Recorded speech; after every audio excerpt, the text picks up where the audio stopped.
नमस्कार, TV news की आज की बड़ी खबरों में आपका स्वागत है। मैं हूं आपके साथ नेहा। आज हम इस बुलेटिन में जानेंगे दिल्ली की महिला सम्मान योजना को लेकर क्या है राहत भरी खबर। देखेंगे अमेरिका में ट्रंप के शपथ ग्रहण में कौन कौन होगा शामिल। बात करेंगे राहुल गांधी की, जिन्हें मानहानि के एक केस में मिली कोर्ट से राहत। जानेंगे एक्टर सैफ अली खान पर हमला करने वाला आरोपी है कौन। देखेंगे महाकुंभ में कैसे हैं हालात और आखिर में करेंगे तिरुमाला में अंडा बिरयानी खाने को लेकर विवाद की बात। लेकिन इन सभी खबरों से पहले एक नजर डालेंगे आज की कुछ हेडलाइंस पर।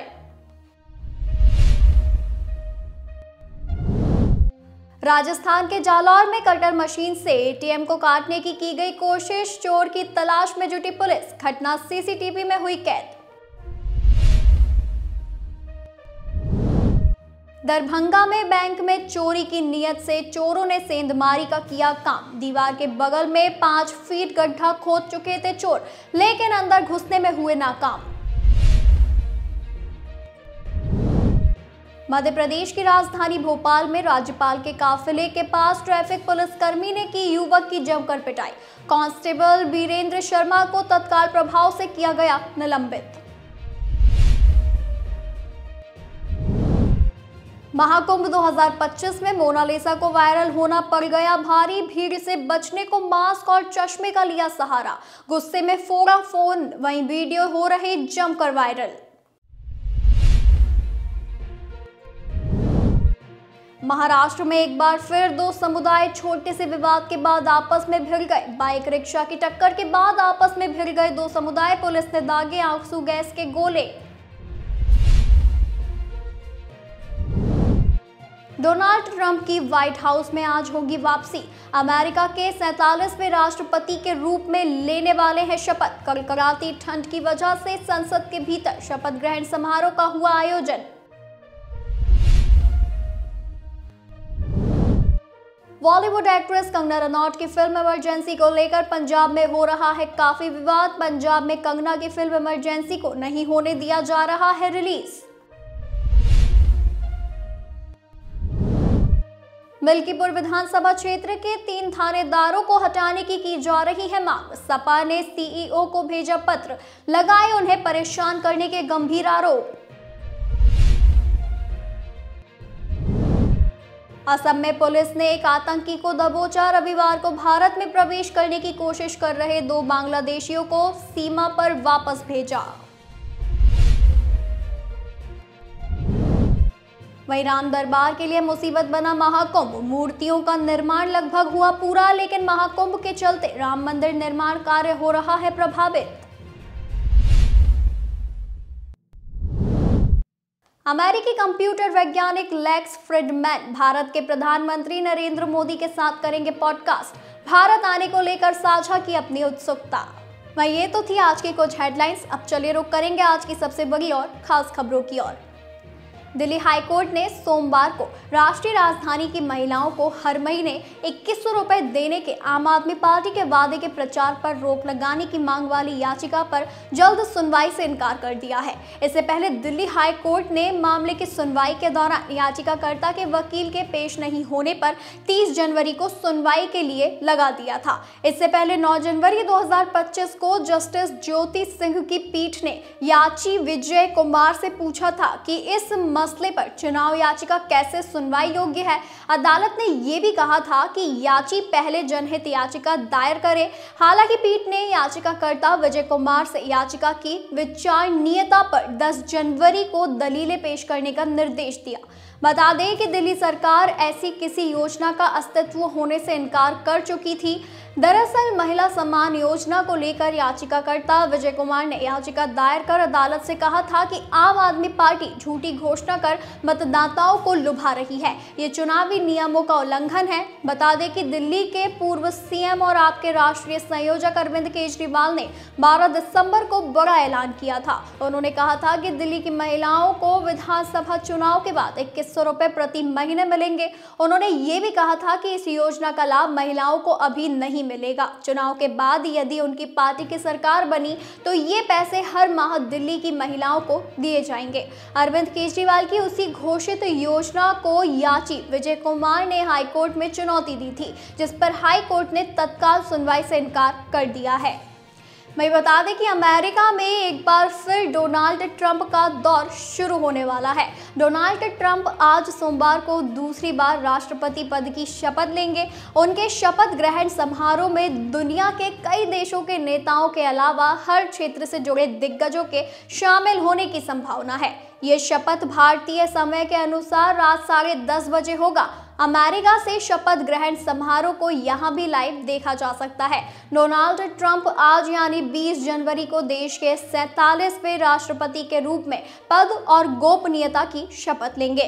वहां पर समारोह को लेकर भव्य तैयारियां की गई है। जी हां, बता दें कि भारतीय समय के अनुसार ये शपथ ग्रहण रात 10:30 बजे होना है। शपथ के साथ ही पूरी दुनिया की नजरें इस बात पर टिकी है कि ट्रंप राष्ट्रपति पद का संभालते ही कौन से भाषण में क्या कहने वाले हैं। ट्रंप के शपथ ग्रहण समारोह को यहां न्यूज चैनल पर लाइव देखा जा सकेगा। आपको बताते चले कि समारोह से जुड़ी गतिविधियों के बारे में भी लगातार अपडेट किया जा रहा है। यूट्यूब पर भी लगातार लाइव फंडिंग होती रहेगी। इससे पहले ट्रंप ने परंपरा के अनुसार शनिवार की रात ब्लेयर हाउस में गुजारी, जो व्हाइट हाउस यानी राष्ट्रपति ऑफिस के सामने पेंसिल्वेनिया एवेन्यू में राष्ट्रपति का आधिकारिक अतिथि निवास है। वह शहर से करीब 30 मील पश्चिमी में वर्जीनिया के स्टर्लिंग में अपने गोल्फ क्लब में एक पार्टी में शामिल होने के बाद ब्लेयर हाउस पहुंचे। ट्रंप ने फ्लोरिडा के पाम बीच स्थित अपने मारे लागो आवास से वॉशिंगटन के लिए स्पेशल C-32 विमान की सेवा ली। इस विमान को स्पेशल एयर मिशन 47 का नाम दिया गया, जबकि राष्ट्रपति के सवार होने पर यह विमान एयरफोर्स 1 कहा जाता है। बता दें, नवनिर्वाचित राष्ट्रपति ट्रंप ने शपथ ग्रहण समारोह में शामिल होने के लिए चीनी राष्ट्रपति शी जिनपिंग के अलावा अर्जेंटीना के राष्ट्रपति जेवियर माइली और इटली की पीएम जॉर्जिया मेलोनी समेत कई देशों के नेताओं को आमंत्रित किया है। शी जिनपिंग ने अपने प्रतिनिधि के रूप में अपने उपराष्ट्रपति को वॉशिंगटन भेजा है। वहीं अमेरिका में अगर किसी देश के राष्ट्रीय अध्यक्ष पहुंचते हैं तो अमेरिकी इतिहास में ऐसा पहली बार होगा। इससे पहले किसी भी राष्ट्र अध्यक्ष ने इस समारोह के लिए अमेरिका का आधिकारिक दौरा नहीं किया है। मानहानि के एक मामले में कांग्रेस के नेता राहुल गांधी को सुप्रीम कोर्ट से राहत मिल गई है। शीर्ष अदालत ने ट्रायल कोर्ट की कार्यवाही पर अगले आदेश तक के लिए अंतरिम रोक लगा दी है। जस्टिस विक्रम नाथ और जस्टिस संजीव मेहता की पीठ ने मामले को रद्द करने की मांग वाली राहुल गांधी की याचिका पर झारखंड सरकार और शिकायतकर्ता से भी जवाब मांगा है। सुप्रीम कोर्ट में सोमवार को सुनवाई के दौरान राहुल की ओर से पेश वरिष्ठ वकील अभिषेक मनु सिंघवी ने इस बात पर प्रकाश डाला था कि शिकायत किसी तीसरे पक्ष की ओर से दायर की गई थी और मानहानि के अपराध के मामले में ऐसा करना स्वीकार्य नहीं है। सिंघवी ने पूछा कि यदि आप पीड़ित व्यक्ति नहीं हैं तो आप शिकायत दर्ज करने के लिए प्रॉक्सी कैसे प्राप्त कर सकते हैं।